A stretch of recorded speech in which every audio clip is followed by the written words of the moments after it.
Air tasted of rust and absence. Kian traced a finger over the cracked laminate of his map, the lines meaningless, the symbols obsolete. His worn regulation compass lay beside it, its needle spinning a slow, aimless dance.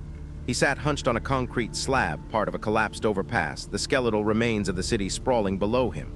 Dust coated everything. The overturned vehicles, the hollowed-out skyscrapers, the faces of the 15 refugees huddled nearby. His own face, a roadmap of sun-beaten weariness, reflected the bleached sky. His faded outdoor gear, layered over the remnants of a border patrol uniform, felt like a costume. The heavy belt, the torn patch, they were ghosts. "Another day lost," Merk Volkov rumbled, his voice grating like gravel. He stood apart, arms crossed, his military-style jacket thick with dust. "We could be halfway there by now, not playing cartographer." Lena Petrova knelt beside a coughing child, her medical kit open. "Patience, Merk. A wrong turn here means more than lost time." Her intelligent eyes, shadowed by fatigue, flickered to Kian. "The longer route, Kian, it's safer." Kian did not look up. The safer route, a winding path around the city's eastern edge, added days, perhaps weeks. Days they didn't have. Days where more coughs turned to wheezes, where the water ran out, where hope dwindled to ash. The direct route through the old border zone was a knife edge. Traps, raiders, unstable structures. But it was asterisk, direct asterisk. It was the line he knew even if that line no longer existed. Their destination, the rumored safe zone, felt impossibly distant, a phantom beacon. A small shadow fell over the map. Ellie Vargas stood beside him, clutching a tattered drawing book. She said nothing, her wide, observant eyes fixed on the ruined city. Kian glanced at her, then at the open, a child's crayon drawing. A patch of vibrant green, disproportionately large, with a small, crooked house nestled within it and a stick-figure family holding hands. No dust, no rust, just green, a place where she could feel safe. The image, so simple, so utterly out of place in this landscape of decay, struck him. It was a place, a destination, not just a point on a map. Kian closed his eyes for a moment, the green image seared behind his lids. He picked up the useless compass, its needle still spinning, then put it down. His gaze swept over the weary faces of the refugees, their silent plea for direction. Anya Sharma, her silver braid a calm counterpoint to the chaos, met his eyes with a serene, knowing gaze. She offered no advice, only quiet support. "The old border zone," Kian said, his voice rough. "We go through." A collective murmur rippled through the group. Merk grunted, a sound of grim satisfaction mixed with suspicion. Lena's brow furrowed, her lips pressed thin. "Kian, are you certain? It's unpredictable." "It's direct," Kian replied, rising. His movements were slow, deliberate. He folded the map, the new route etched into his mind. "We move at first light." The refugees began to stir, a mix of apprehension and grudging acceptance in their movements. The choice was made. The leaning tower clawed at the sky, a skeletal finger against the bruised horizon. Kian's gaze swept its crumbling concrete, then dropped to the ground below where a dark stain promised water. Hope, a fragile thing, tightened his chest. He pushed through the last stretch of rebar and twisted metal, the fine dust clinging to his torn uniform jacket, coating his tongue. The group shuffled behind him, their labored breaths rasping in the heavy air. At the base of the tower, promised water lay stagnant. A dark pool scummed with debris shimmered faintly. A metallic odor like old blood and rust hung over it. Kian knelt, dipping a finger. The water felt thick, cool against his parched skin, but the taste, when he touched it to his lips, was a bitter, brackish assault. Not enough, not clean. A collective sigh, a murmur of despair, rippled through the group. Kian felt their eyes on him, 100 unspoken questions, 1,000 accusations. His code, the rigid framework he clung to, demanded he provide. Yet here, surrounded by the ruins of everything, the code offered no solutions. "This is it." Merk Volkov's voice cut through the silence, heavy with accusation. He stood over Kian, shoulders broad, his scarred brow furrowed. "This is your great find, Kian, more poison." Kian rose, wiping his hand on his dusty trousers. "It's all there is, Merk. We filter it." "Filter what?" Merk gestured at the pool, a dismissive sweep of his hand. "Brackish water, Kian. We've been walking for days on your promise of a safe zone of resources. There's nothing here but dust and your failures. We keep moving. We find another source." Kian's voice held a forced calm, a desperate grip on authority. His eyes scanned the faces of the group, seeing their fear mirroring his own. Anya Sharma, small and quiet, watched him, her gaze serene but tinged with concern. Dr. Lena Petrova, her face drawn, clutched her medical kit, her eyes already on the children. "Keep moving." Merk scoffed, a harsh sound in the still air.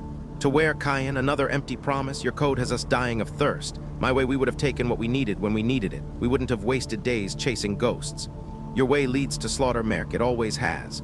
"My way leads to survival," Merk countered, his voice rising, drawing the attention of the other weary travelers. Their eyes darted between the two men, desperate for a decisive leader, any leader. Your soft rules, Kian, they are for a world that doesn't exist anymore. We need strength. We need results.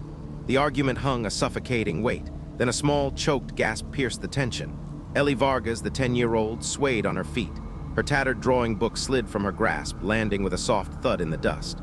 Her wide, observant eyes, once bright with childish wonder, rolled back. She collapsed, a small bundle of thin limbs, before Lena could even reach her. The iridescent beetles, their shells shimmering like spilled oil on water, led them down a narrow, rocky defile. The air grew cooler, carrying a faint, unfamiliar scent. Not the metallic tang of dust, but something softer, something damp. The defile opened into a basin, a shallow depression in the earth. This was the green scar. It was not a garden. Sparse, pale foliage clung to the ochre earth. Gnarled shrubs, low-lying and tenacious, dotted the landscape. A collapsed barn, its timbers like broken bones, lay next to a rusted windmill, the blades frozen in a silent prayer to a sky that rarely answered. But beneath the windmill, something else stood. A well. A simple hand pump, its iron worn smooth by phantom hands, but unmistakably a well. Kian felt the tension drain from his shoulders, a physical release that almost buckled his knees. He had carried the weight of their thirst for weeks. Now the burden lifted. He watched Lena, her usually shadowed eyes brightened by a quiet, fierce determination. She moved towards the well, her medical kit, usually a heavy anchor, now seemed light in her grasp. Anya, her silver braids swaying, reached out a hand to Ellie. The girl, small and quiet, looked at the well, and a fragile, almost imperceptible smile touched her lips. Her drawing book, clutched in her hand, seemed less of a shield now. Merrick stood apart, burly frame a dark silhouette against the struggling green. A grudging relief flickered across his scarred face, quickly replaced by the familiar suspicion. He watched the others, his eyes assessing, calculating.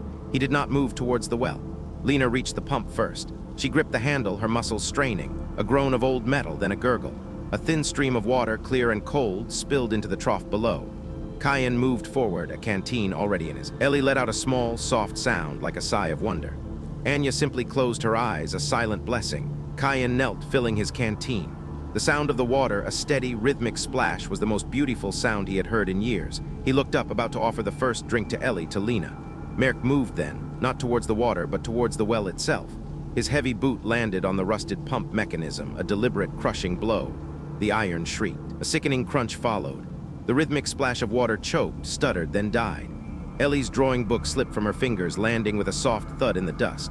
Her fragile smile vanished, replaced by wide, terrified eyes. The well, moments ago a beacon, now stood silent, broken. Merrick stared at them, his face impassive, a cold, hard glint in his eyes. The water, a few precious drops, still glistened in the trough, a cruel mockery of what had been. The chasm yawned, a ragged scar across the earth. Kian stood at its edge, the wind whipping at his face, carrying the scent of dry dust and the faint, metallic tang of fear.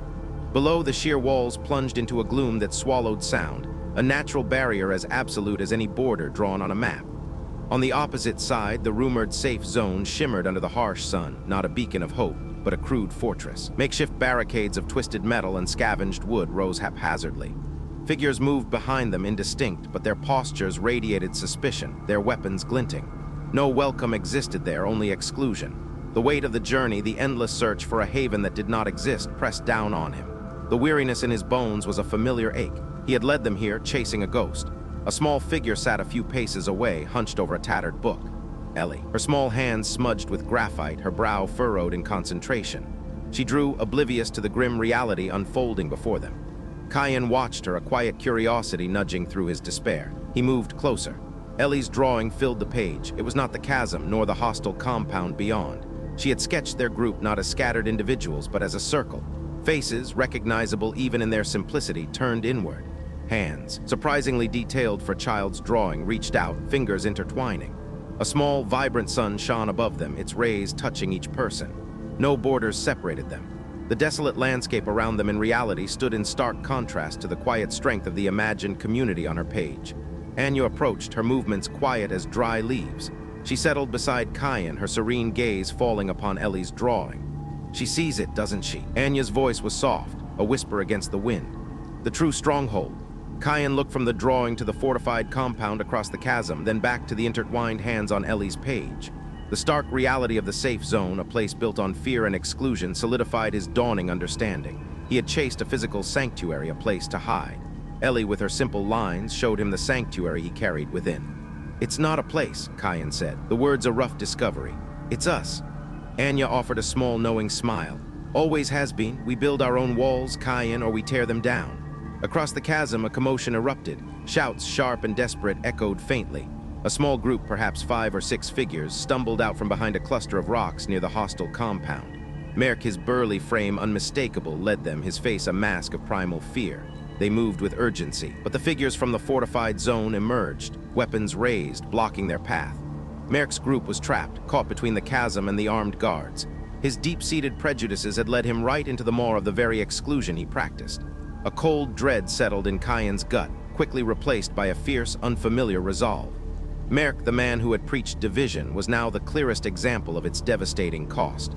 The border within Kian, the one that had separated him from his past, from his duty, from the very idea of shared humanity, began to crumble.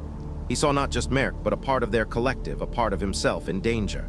"They're cornered." Lena's voice cut through the air, sharp with medical urgency.